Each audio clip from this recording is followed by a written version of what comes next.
Good afternoon, everybody. It is the 17th of October today, and we are going to look at another presentation for another stock. This time we're looking at GoldX2 Mining, previously known as Goldshore Mining. They are traded on the Toronto Venture Exchange under the ticker AUXX and on the OTC under ticker GSHRF. I am going to be talking about this company today with full disclosures. I do own some shares in this company, but after making this presentation, I have decided to move on from this company and sell my stake. I'm going to talk about the management today, the project that they own, the capital structure, the balance sheet, some additional details, and my opinion. So starting off at the beginning, the management of this company. It's a small management team. It's 4 people. I'm gonna talk about 3 of them. Michael Henriksen is the CEO. He became CEO in 2024, so that's pretty recent. And before that, he was the chief geologist at Torque Resources. I didn't know Torque Resources before. It is a low market cap copper exploration story, and as far as I can tell, it has failed in reaching the later stages of development. And as far as I can tell, they do not have a resource. So it's a failed project. That can happen. He previously held roles at Newmont, and there he was increasing the reserves and resources in Ghana. He worked in gold camps in South America. I think this is a South American country, and in Canada. So he has previously had some experience, mostly in Africa, as far as I can tell, and in South America. His VP of Exploration, Peter Flindel, he started at the company in May 2021, so that's also pretty recent. He did have a lot of experience, 35 years of experience in exploration and pre-feasibility studies. Also, most of his experience is in Asia, Africa, Central America, and Europe. Sorry, I put that there twice. So again, a lot of experience, but not in the country where this deposit is located. The same with the CEO and the CFO. She's an interim. Jusian Gomez. If I pronounce your name wrong, I am very sorry. I'm not used to seeing a lot of Spanish names. She's an interim CFO since 2025, so also really recent. She's currently an employee at the company that GoldX2 Mining uses to write their financial statements. So they are currently looking for a new CFO. I haven't been able to find much about this woman online. So you can see it's a very recent new team with people who have some experience. But most of the experience that they have is in other countries besides Canada. The board of directors is composed of some very interesting names. We have a lot of experience in this board of directors. Brett Richard, he got more than 30 years of experience in development, operation, and management, and mergers and acquisitions. He is a former CEO of Rocks Gold that sold to Fortuna Silver.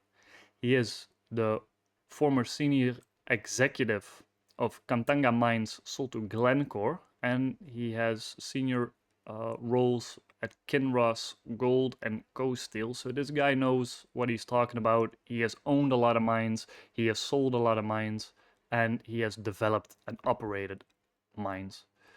The same for David Stone. He is a very experienced engineer. He has a lot of experience in pre-feasibility to development stages. And he has designed and constructed several mines for bulk tonnage open pit, which is very interesting for this current project. We have also a CEO of a different company, which is on the board of directors here, the CEO of Dolly Varden, which is Dolly Varden Silver. That's a more than 400 million market cap company. It's a very well-known name in the silver space, very promising company as well. And this is a money guy. He has raised a whole lot of money, more than $1 billion in equity raises, and he is praised for his network of high net worth people. So this is kind of the salesman of the team. Tom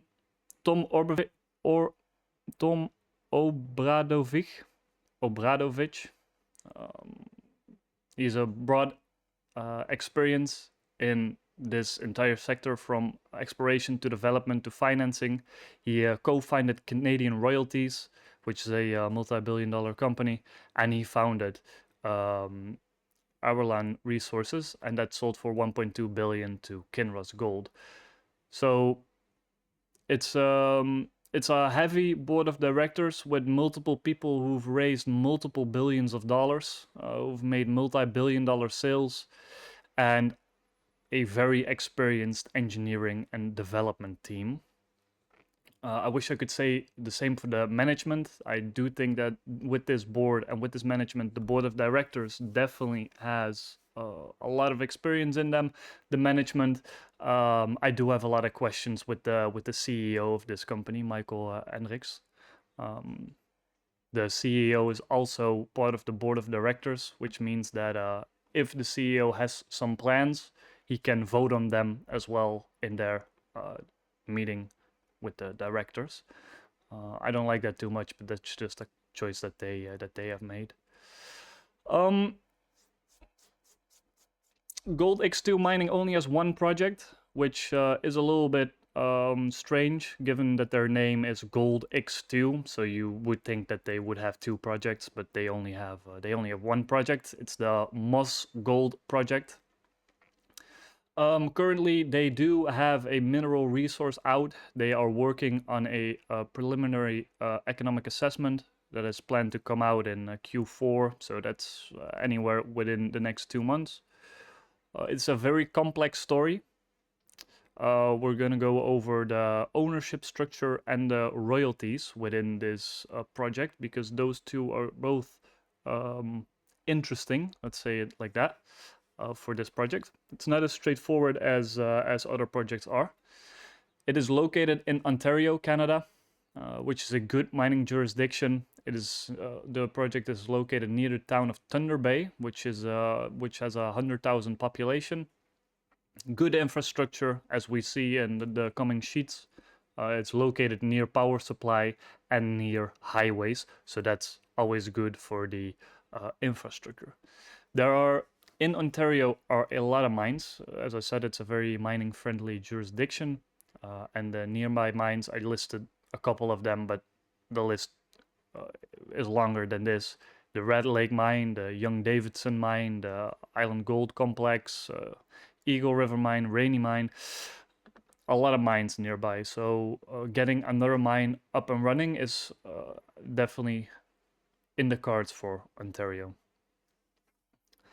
But before we talk about the project and the deposit itself, I would like to take a step back and talk about the structure that this company has. As you can see here, this is the mineral claims that the company has. It's a little bit confusing at first sight because there are a lot of different blocks. But GoldX2 Mining has the mineral rights to definitely 3 of these blocks, right? They have divided it in the Hamlin block, the Moss block, the Coldstream block, and the Vanguard block. As far as I can tell, GoldX2 Mining owns 100% of the Coldstream, the Moss block, and the Hamlin block. They have the opportunity and the potential to buy up to 75% interest in the Vanguard block, but they had to make payments due in July 6th, 2024 and July 6th, 2025. Both of these payments are not complete, and thus it is unclear to me if they do own the mineral rights of the Vanguard block, and if they do, if they own them outright or if they own a certain percentage of it. That is completely unclear to me. I haven't been able to find that out in their statements or on their in their documentation. So I'll be looking forward to that in the future, especially because part of their resource is located in this area, and thus to value that completely, you need to be able to know how much of that they own. Besides the complexity of this ownership structure and the uncertainty of their ownership of the Vanguard block, there is also some uncertainty about the amount of royalties that they have outstanding on their project.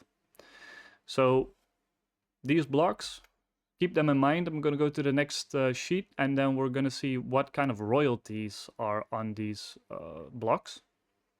So as you can see, we're going to go back one slide. You see the blocks, and then now you see the royalties. Everything in brown that you see are mineral claims that had a 1% net smelt royalty to Westdome Gold. Westdome Gold was the previous owner of these mineral claims. GoldX2 bought them from Westdome Gold, and only recently, about a month and a half, 2 months ago, they have bought back this 1% net smelter royalty, which means that, you know, they don't have a royalty on that anymore. That's good. But after some more digging into the statements of this company, there was also the uncertainty about different royalties. I'm gonna go one more slide, and it's gonna get a little bit more complex. So here we go. These are the same claims as we saw before. This is the same land we saw before, but in the bottom here you see a agenda, or you see a legend, as they say, with all kinds of different colors. And this image is pretty blurry. I don't expect you to pinpoint the differences in all these little blocks, because I can't pinpoint the differences either. What I want to show you with this is that they have a whole lot of mineral claims, but all the mineral claims have different forms of royalties on there, owned by different companies, signed in different times, and it is unclear which of these royalties are still active, which of these royalties belong to who, and if they are able to pay down these royalties in the future. In their statements, I have found about 7 pages full of past and historical deals that are made since 1980, I think, up until recently, of different royalties granted to different parties. And thus, this makes for a very complex situation where the company owns certain parts of these claims outright, other parts they own up to 75% of, and every single mineral claim has a different royalty to a different company, which may or may not be buyable, which may or may not be still payable. So this made it very complex for me to put this in the presentation, but I do want to say that it isn't as clear as just outright owning the project and having a royalty on it. The royalties range from 0.1 to 2%, and that was on top of the previous 1% net smelting royalty that they had with Westdome Gold. But the royalty from Westdome Gold has been paid off, so we can subtract that. So that about the royalties. Now about the project itself. The the main project that GoldX2 mining has is the Moss deposit. And the Moss deposit is located in this part of their mineral claims in the Moss block. That's why it's called the Moss deposit, because it's in the Moss block.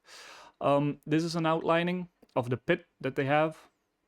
This shows you that they are in for an open pit design, and they have constrained their pit design to $1,800 gold, $1,850 gold, I'm sorry, which means that everything that they can mine in this pit will be extremely profitable at $4,200 gold. On their management and in the director team are people who have experience with building these kind of mines, so you know that lines up. I like that. Here you can see again. Wait, let's go back a little bit. So here, this is the outlining of the blocks that they have in their possession or part of their possession. And this is another view. You can see that the mineralization trend that they have lined out goes through their project and goes up and down through their project.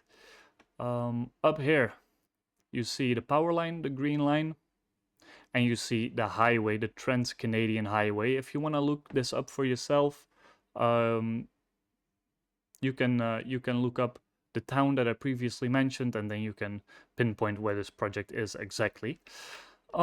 As of today, they do have 1.23 million ounces of indicated gold and 4.56 million ounces of inferred gold.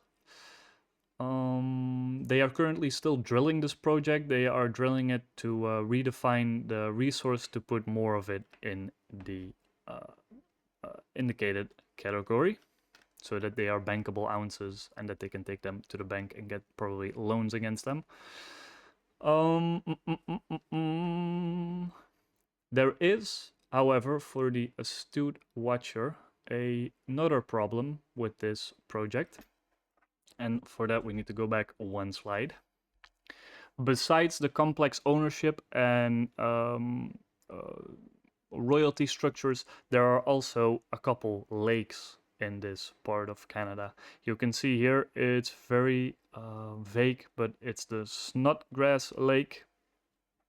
And if we go forward a little bit, this is a picture of their latest pit design. And you can see that there is a lot of gold in this pit, but there is also a lake which is directly above their planned pit design. And this lake, I looked it up online, and you can see it's a beautiful little lake where people are going to take a nice little, maybe even wedding pictures. You know, these people are looking very happy here. You know, it's beautiful, it's green, there's a big nice mountain there, and there are a couple hiking trails going past this little lake. Building a mine below a lake, maybe that's possible. I think that if they want to build this mine, they will probably have to dry this lake. They would probably have to pump all the water out of here, get rid of all the fish, and then destroy the environment a little bit. That's what happens with mining, you know. But it does say a lot about the potential of the permitting that they are able to get, because this is not a middle of nowhere place where there is only grass and stone around. This is actually a hiking trail where people go. There are fish in this lake, so that might be a real big problem if they want to get a permit for this mine. So, all the complexities out of the way that I can see right now, let's see what the potential valuation of this deposit is. So as I said before, they have about 1.2 million indicated ounces of gold. They have about 4.9 inferred ounces of gold.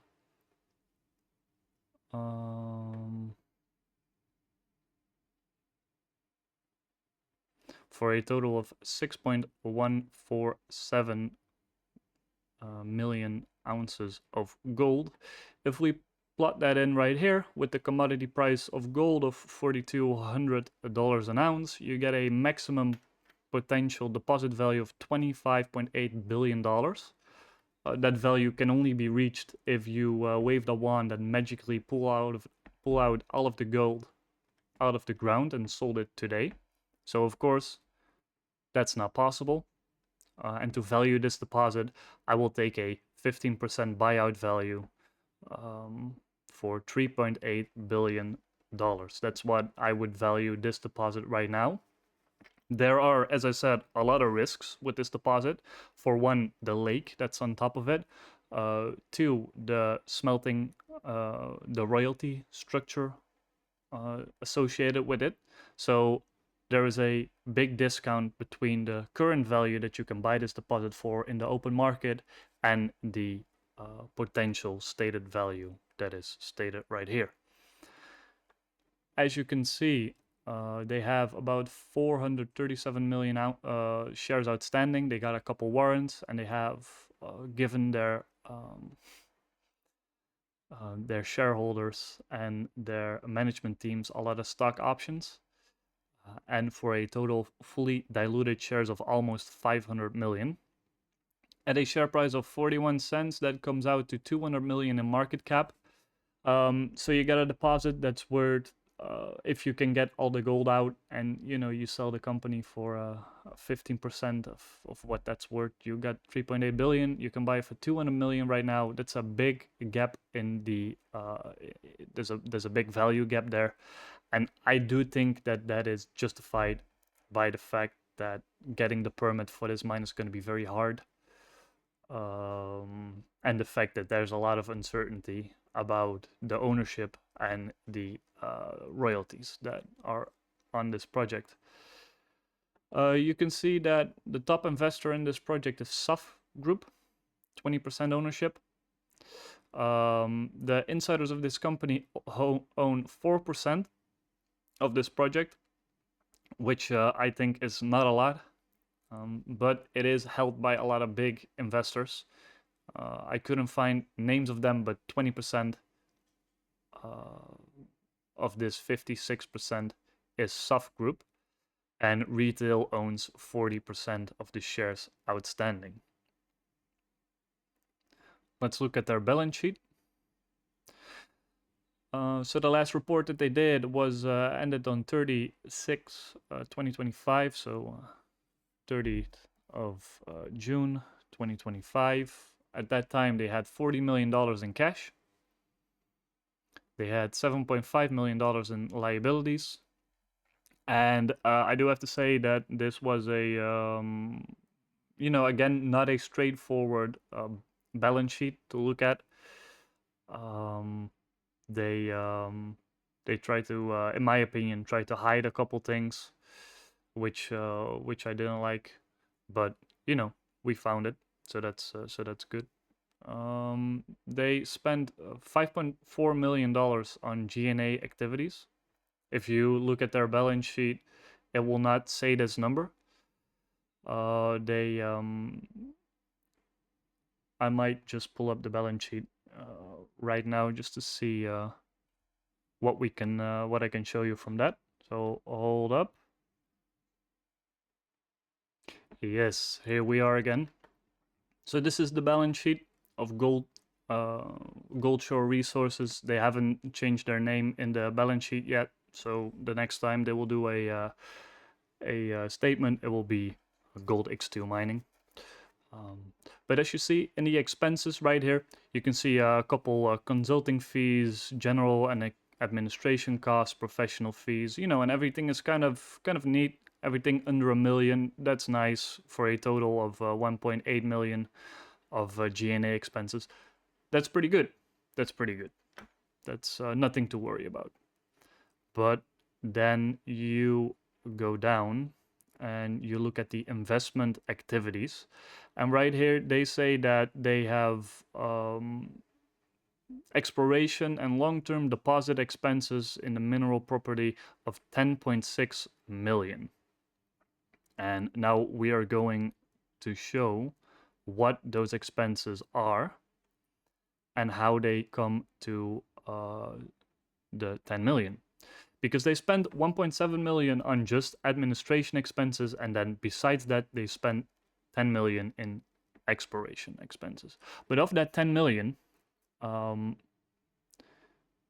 let's see in here the balance from December 31 until June 30, so this is half a year, this is not 3 months, so all the costs from this I have divided by 2 just to get a rough estimate on what they spent for a quarter instead of half a year. You see that assays, they spent 1.7 million. Camp costs, they spent 800,000. Consulting and salaries, they spent 4 million, right? These are salaries that are not in the general salaries that they have stated before. Database management, 130,000. I would love to know what database costs 130 grand to run for half a year, which is 250 grand a year. I mean, Excel is free, I guess. I don't know how you would spend 250k on that. Drilling, they have actually only put $4.2 million into the actual drilling of the company. And then they have some geochemistry and then other costs, 450, 750,000, who knows what that is, right? So if we just go back to the presentation, boom. I have took those costs, I've added them up, I've divided them by 2, just to be sure to get a estimate of what they spent for a quarter. And for that, they have spent 3.7 million in salaries. They've spent 700,000 in professional fees. They have spent 760,000 in additional share-based compensation on top of the salaries, that is. And they spent 200 grand on their office. For a total G&A expense of 5.4 million. And for that 5.4 million that they've spent, they have put 2.1 million back into the ground. We saw that they spent 4.2 million on the drilling itself for half a year. Divide that by 2 and you get this number. For a exploration to G&A ratio of 71%, that is extremely high. So that means that most of the money that this company raises, they spend on general and administration expenses instead of the actual exploration. Maybe that is justified because they do understand their deposit and they are now moving to a PEA, an economic study, so maybe that's justified. But if this continues for a longer period, this is a very high ratio. They have turned a net loss this period of 7.5 million for a implied yearly burn rate of 30 million. And to sustain that burn rate, they diluted their shareholders 11% for a yearly implied dilution rate of 44%. Some recent developments from this company. They have announced the filing of a base shelf prospectus. And this is also a big reason why I think about selling this stock. They have filed a prospectus to sell a total of $150 million worth of stock. And they can choose to do that in warrants, in common shares, in a combination of the two. They can basically do anything they want for $150 million during the 25 months following this base perspective.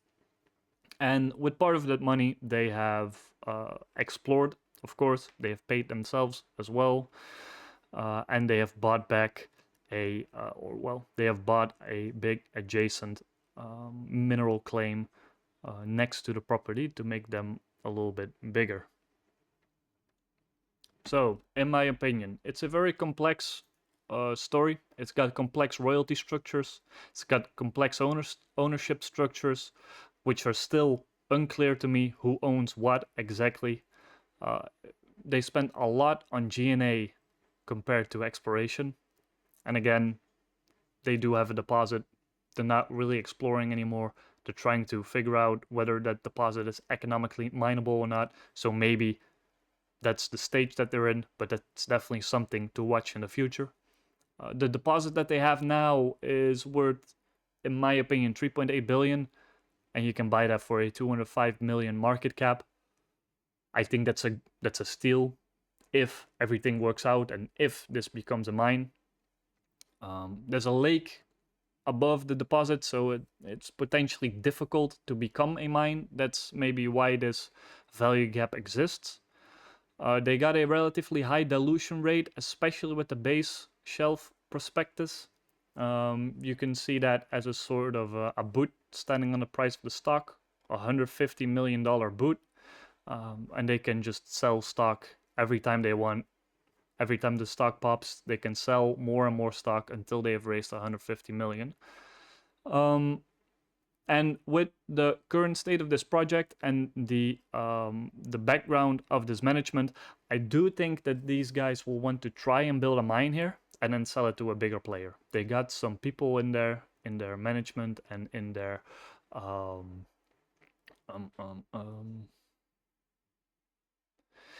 management and in their director suite that have built mines and have built open pit mines. So maybe that's the plan for now. I'm definitely going to keep track of this stock, but I'm going to especially keep track of the G&A to exploration ratio, and I want to see their PEA later this year before making a decisive decision whether to hold or sell this stock. Recently, they have been moving up. You can see during the bear market from 2021 to 2024, they got hit really hard until they became a 10-cent stock. And then from there, they have moved up to about 60 cents Canadian. There is still a big value gap, but whether or not that will materialize in a higher share price will definitely depend on the permits that they can maybe get in the future. And with that, I want to leave you. I want to tell you to do your own due diligence, and thank you for watching this presentation. Follow me on Twitter at @LiningAnalysis. Follow me on this channel. Give this video a like if you want to, and if you own a stock which you would like to see a presentation about, leave it in the comments and I will definitely take a look at it. Okay, thank you. Bye bye.